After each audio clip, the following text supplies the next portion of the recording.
Hello दोस्तों आज हम लोग डिस्कस करेंगे और जानेंगे बायोलॉजी का एक बहुत ही इम्पोर्टेंट टॉपिक जो है सेक्सुअल रिप्रोडक्शन इन एनिमल। कि जो एनिमल होता है इसमें सेक्सुअल रिप्रोडक्शन किस तरीके से होता है और इससे रिलेटेड कुछ टर्म सबसे पहले हम लोग डिस्कस करते हैं। तो सबसे पहला टर्म आता है क्या हमारा मेल। कि मेल से आप क्या समझते हैं, किसको हम मेल कह सकते हैं, किस तरह के ऑर्गेनिज्म को हम मेल कहते हैं। तो an animal having male sex cells called sperm in its body. ऐसे एनिमल जिनमें क्या हो मेल सेक्स सेल्स होते हैं जिसके बॉडी के अंदर यानी कि स्पर्म, तो उसी को हम बोलते हैं मेल। और स्पर्म दिखने में कुछ ऐसा होता है जिसके पास हेड का पार्ट होता है, टेल का पार्ट होता है और ये बॉडी पार्ट होता है। इसका जो टेल है इसको मूवमेंट में मदद करता है। नेक्स्ट टर्म हमारा आता है फीमेल। कि फीमेल हम किसे कह सकते हैं, किस तरह के ऑर्गेनिज्म को कहते हैं। तो animal having female sex cells, ऐसे एनिमल जिसमें फीमेल सेक्स सेल्स यानी कि ओवा प्रेजेंट होते हैं, तो इनको हम बोलते हैं फीमेल। और फीमेल का जो ओवा है ये दिखने में कुछ इस तरह का होता है। अगला हमारा आता है गैमिट्स। कि गैमिट्स से आप क्या समझते हैं। तो the cells involve in sexual reproduction. अब ऐसे सेल्स जो सेक्सुअल रिप्रोडक्शन को करने के लिए इस्तेमाल किए जाते हैं, इन्वॉल्व होते हैं, जो उन्हीं को हम बोलते हैं क्या गैमिट्स। और गैमिट्स मेनली टू टाइप्स के होते हैं। सबसे पहला होता है मेल गैमिट जिसको हम स्पर्म के नाम से भी जानते हैं, और दूसरा होता है क्या फीमेल गैमिट जिसको हम ओवा भी कहते हैं। उसके बाद हमारा आता है next zygote. What do you mean by zygote, और जाइगोट से आप क्या समझते हैं। तो the cell which is form during fusion of a male gamete and a female gamete. अब जो जाइगोट है इसका फॉर्मेशन होता है कब, जब फ्यूजन होता है। फ्यूजन कहने का मतलब जब मिलन होता है, मेल करता है कौन, mail gamete and female gamete, ये जब आपस में मिक्स होते हैं, मिलते हैं, तो जाइगोट का फॉर्मेशन होता है। अब जाइगोट का फॉर्मेशन होने के बाद क्या होता है और इस प्रोसेस को हम क्या कहते हैं, चलिए इसके बारे में जानते हैं। तो अगला हमारा है क्या टर्म फर्टिलाइजेशन। फर्टिलाइजेशन से आप क्या समझते हैं। तो the fusion of male gamete with a female gamete to form zygote during sexual reproduction.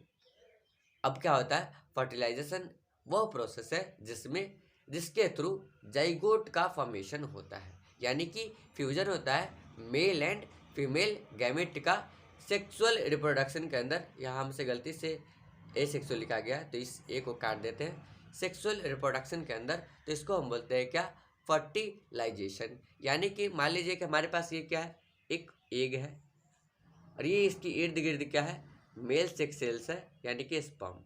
अभी जब स्पर्म आकर के इससे मिलता है तब हमारे पास फॉर्म होता है जाइगोट का, और जाइगोट फॉर्म होता है तो इसी प्रोसेस को हम बोलते हैं, इसी पूरे प्रोसेस को हम बोलते हैं क्या फर्टिलाइजेशन। अब अगला हमारा आता है नेक्स्ट कि इंटरनल एंड एक्सटर्नल फर्टिलाइजेशन। जो फर्टिलाइजेशन होता है मेनली टू टाइप्स के होते हैं। फर्स्ट वन हमारा आता है इंटरनल एंड सेकेंड वन हमारा आता है एक्सटर्नल फर्टिलाइजेशन। तो चलिए जानते हैं कि क्या होता है इंटरनल फर्टिलाइजेशन। तो the fertilisation takes place inside the female body is called internal fertilisation. इसके एग्जांपल है मैमल्स, बर्ड्स, रिप्टाइल्स। अब क्या होता है इंटरनल फर्टिलाइजेशन वैसे फर्टिलाइजेशन होता है जो कहाँ पे होता है, तो किसी भी बॉडी के अंदर। और किस तरह के बॉडी के, तो फीमेल बॉडी के अंदर जब भी होता है किसी तरह का फर्टिलाइजेशन तो उसी को हम बोलते हैं इंटरनल फर्टिलाइजेशन। और ये होता किस में, तो ये होता है मैमल्स में, बर्ड्स में एंड रिप्टाइल्स में। और हमारे पास यहाँ कुछ मैमल्स का फिगर भी है, आप इसको देख करके भी समझ सकते हैं। नेक्स्ट हमारा आता है एक्सटर्नल फर्टिलाइजेशन। जो एक्सटर्नल फर्टिलाइजेशन होता है ये क्या होता है, तो the fertilisation takes place outside the female body is called, example है फ्रॉग्स एंड फिशेस। अब जो एक्सटर्नल फर्टिलाइजेशन होता है इसमें क्या होता है, जो भी फर्टिलाइजेशन होगा वो फीमेल बॉडी के बाहर होगा यानी कि आउटर पार्ट में होगा, तो उसको हम बोलते हैं क्या एक्सटर्नल फर्टिलाइजेशन। और ये होता किस में है, तो ये होता है फ्रॉग्स में, ये होता है फिशेस में, जैसे कि यहाँ दिया गया है। क्या होता है कि जो फ्रॉग्स है, जो फिशेस है, उसकी जो फीमेल है वो एक को आकर के छोड़ देती है पानी में, फिर उसी इंस्टेंट पे जो मेल है वो अपना स्पर्म छोड़ देता है, और फिर जैसे ही फ्यूजन होता है मेल और फीमेल गैमीट का, तो फर्टिलाइजेशन हो जाता है। और ये जो फर्टिलाइजेशन है किसी भी बॉडी के बाहर हुआ तो उसको हम बोल देते हैं क्या, एक्सटर्नल फर्टिलाइजेशन। अब हमारे पास आता है एक बहुत ही इंपॉर्टेंट क्वेश्चन जो कि सेक्सुअल रिप्रोडक्शन से रिलेटेड है, और क्वेश्चन है कि why the amount of DNA does not gate doubled during sexual reproduction, यानी कि जब सेक्सुअल रिप्रोडक्शन होता है उस दौरान जो डीएनए है उसका अमाउंट डबल्ड क्यों नहीं होता है। कहने का मतलब है कि हम जानते हैं, as we all know that, कि कोई भी जो ह्यूमन बॉडी होता है उसमें 23 पेयर यानी कि 46 क्रोमोसोम पाए जाते हैं। तो जब 46 मेल का और 46 फीमेल का, यानी कि टोटल जो उसके ऑफस्प्रिंग के क्रोमोसोम थे उनको होने चाहिए थे 92, लेकिन ऐसा क्यों नहीं होता है, तो चलिए अभी हम इसके बारे में डिस्कस करते हैं। तो the gametes are of special types of cells called reproductive cells which contain only half the amount of DNA as compared to normal body cells of an organism. जो गैमेट होता है वो क्या होता है, special types of reproductive cell है, जो क्या करता है जितना के डीएनए में क्रोमोसोम प्रेजेंट है उसके हाफ अमाउंट को ही कंटेन करता है। जैसे कि मान लीजिए कि एक नॉर्मल बॉडी है मेल का, तो उसमें कितने होते हैं, 46 होता है, यानी कि मात्र जो उसके ऑफस्प्रिंग का जब फॉर्मेशन होगा, प्रोड्यूस होगा जो ऑफस्प्रिंग, उसमें उसके 23 ही रहेंगे। वैसा ही फीमेल के साथ भी होगा, फीमेल का भी जो डीएनए होगा उसमें भी 23 ही रहेंगे। तो 23 और प्लस 23, यानी कि जो नया ऑफस्प्रिंग का प्रोडक्शन होगा, फॉर्मेशन होगा, उसमें भी 46 ही होंगे डीएनए और क्रोमोसोम का जनसंख्या। अब नेक्स्ट है हमारा अगला अगला आता है क्वेश्चन, एक बहुत ही इंपॉर्टेंट टॉपिक है ये भी। तो how sexual reproduction in animal takes place, कि जो एक एनिमल होता है उसमें सेक्सुअल रिप्रोडक्शन किस तरीके से होता है, एक बहुत ही अच्छा क्वेश्चन है और इसको जानना एकदम ज़रूरी है। तो पहला है कि the male parent produce gametes, जो मेल गैमिट होता है उसको मेल पेरेंट प्रोड्यूस करता है, जिसको कि हम स्पर्म कहते हैं। और स्पर्म दिखने में कुछ इस तरीके का होता है, इसमें बहुत सारे बॉडी के पार्ट होते हैं, जैसे इसमें ये है इसका हेड का पार्ट, ये है इसके टेल का पार्ट और ये इसका बॉडी, ठीक है। नेक्स्ट हमारा आता है कि the female parents produce female gamete, और जो फीमेल पेरेंट है उसका काम है क्या, कि फीमेल गैमेट यानी कि ओवा को प्रोड्यूस करना, और फीमेल गैमेट का प्रोडक्शन करती है, जिसको हम ह्यूमन एग के नाम से भी जानते हैं। और ये दिखने में कुछ इस तरीके का होता है। अब नेक्स्ट हमारा आता है कि अब जब हमारे पास मेल गैमेट है, फीमेल गैमेट है, अब तब इनके साथ क्या होता है कि प्रोडक्शन हो जाता है न्यू ऑर्गेनिज्म का, या फॉर्मेशन हो जाता है न्यू ऑर्गेनिज्म का। तो the sperm enters into the ovum and fuses with it to form new cells. अब क्या होता है, जो स्पर्म है वो क्या करता है, मूव करता हुआ आता है और जो ओवम है इसके अंदर चला जाता है, और जैसे ही इसके अंदर जाता है तो क्या होता है कि जाइगोट का फॉर्मेशन करता है, जैसा कि हमको फिगर में देखने को मिल रहा है। यानी कि क्या हुआ कि पहले से ही एग सेल था और यहाँ पे एक स्पर्म था, ठीक है। अब ये क्या हुआ कि जो स्पर्म है मूव करता हुआ किसी तरीके से क्या किया गया कि इसको फीमेल बॉडी के अंदर इंसर्ट किया गया। अब इंसर्ट कैसे करते हैं, तो आपको पता है एक कोपुलेशन एक तरीका होता है जिसके थ्रू हम इंसर्ट कर देते हैं अपने स्पर्म सेल को किसी भी फीमेल बॉडी के अंदर, और जैसे ही जो स्पर्म है ये एक के पास जाता है, एक से कांटेक्ट करता है, जैसे उसके साथ फ्यूज करता है तो फॉर्मेशन होता है एक नया सेल का, जिसको हम बोलते हैं जाइगोट। और इस पूरे प्रोसेस को हम जानते हैं फर्टिलाइजेशन के नाम से। अब नाउ हमारा क्या होता है कि the zygote then divide again and again to form a large number of cells and ultimately zygote develops to become a new baby. अब जो जाइगोट है वो लगातार डिवाइड होते रहता है, और डिवाइड होते होते क्या करता है कि इस कगार पे पहुंच जाता है कि एट लास्ट वो डेवलप करता है, और इतना डेवलप हो जाता है कि एक नया बेबी का फॉर्मेशन हो जाता है। अब हमारा अगला आता है, और अगला क्वेश्चन क्या कहता है, अगला है सबसे बहुत ही इंपॉर्टेंट चीज़ है ये भी, जो हर एक ह्यूमन बींग्स के लाइफ में आता ही आता है। मान लीजिए कि किसी किसी में नहीं आता, जैसे कि जो मतलब 10 से पहले ही मर गया तो उसमें नहीं आता, लेकिन वैसे अगर जो नॉर्मल में लाइफ होता है उसमें आता ही आता है। और सबसे इम्पोर्टेंट चीज़ भी है जिसको संभालना एकदम ज़रूरी है, और ये क्या होता है, ये होता है प्यूबर्टी।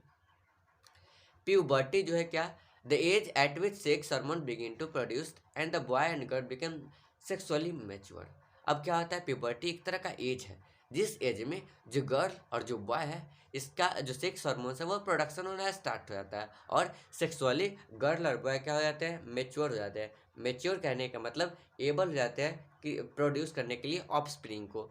अब इसमें क्या होता है कि the testis produce the male sex hormone. अब टेस्टिस क्या करता है कि मेल सेक्स हार्मोन को प्रोड्यूस करता है जिसको हम क्या कहते हैं, टेस्टोस्टेरोन। एक ही मात्र मेल सेक्स हार्मोन होता है जो क्या होता है, testosterone. And the ovaries produce to female sex hormones. और जबकि अगर बात किया जाए ओवरी का, तो ये दो तरह के फीमेल सेक्स हार्मोन्स को सेक्रेट करता है। और क्या होता है ये, पहला है एस्ट्रोजन और दूसरा है प्रोजेस्टेरोन। ये दो फीमेल सेक्स हार्मोन्स है जो बहुत ही इंपॉर्टेंट होते हैं। अब आगे हमारा आता है अगला कि changes during puberty in boys, कि जो बॉयज है इसमें प्यूबर्टी के दौरान कौन कौन से चेंजेस आते हैं इनके बॉडी में। तो hair grow under armpit and in pubic region between the Thai.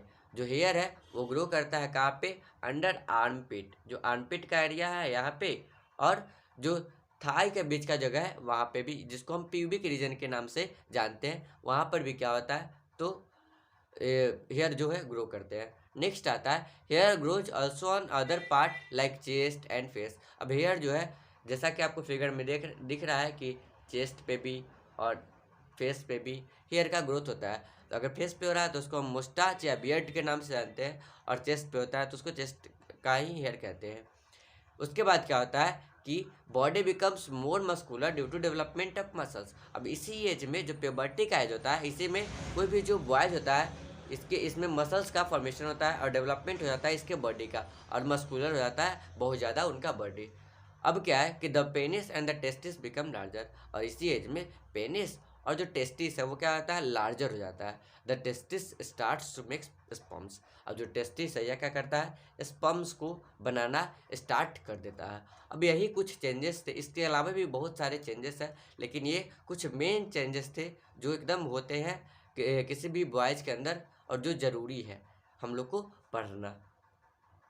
अब आगे हमारा आता है अगला है कि changes during puberty in girls, कि अभी तक हम पढ़ रहे थे बॉयज़ के बारे में कि बॉयज़ में किस तरह का चेंजेस होता है। अब चलिए जान लेते हैं कि गर्ल्स में किस तरह का चेंजेस होता है जब वो प्यूबर्टी के एज में पहुंचते हैं तब।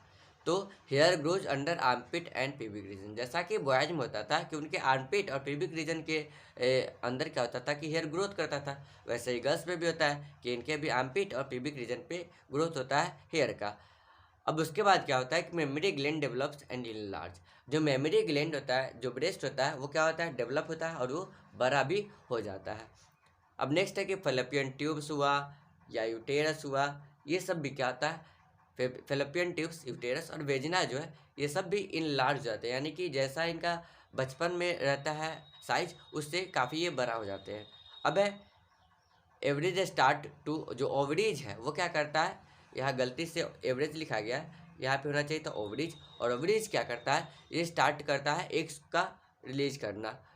फिर है मेंस्ट्रुएशन स्टार्ट, और मेंस्ट्रुएशन क्या होता है, स्टार्ट होता है। और मेंस्ट्रुएशन के बारे में हम आगे पढ़ेंगे, जब तक के लिए इसको जानते हैं कि मेंस्ट्रुएशन एक तरह का मंथली साइकिल है जो किसी भी गर्ल के अंदर होता है प्यूबर्टी के दौरान।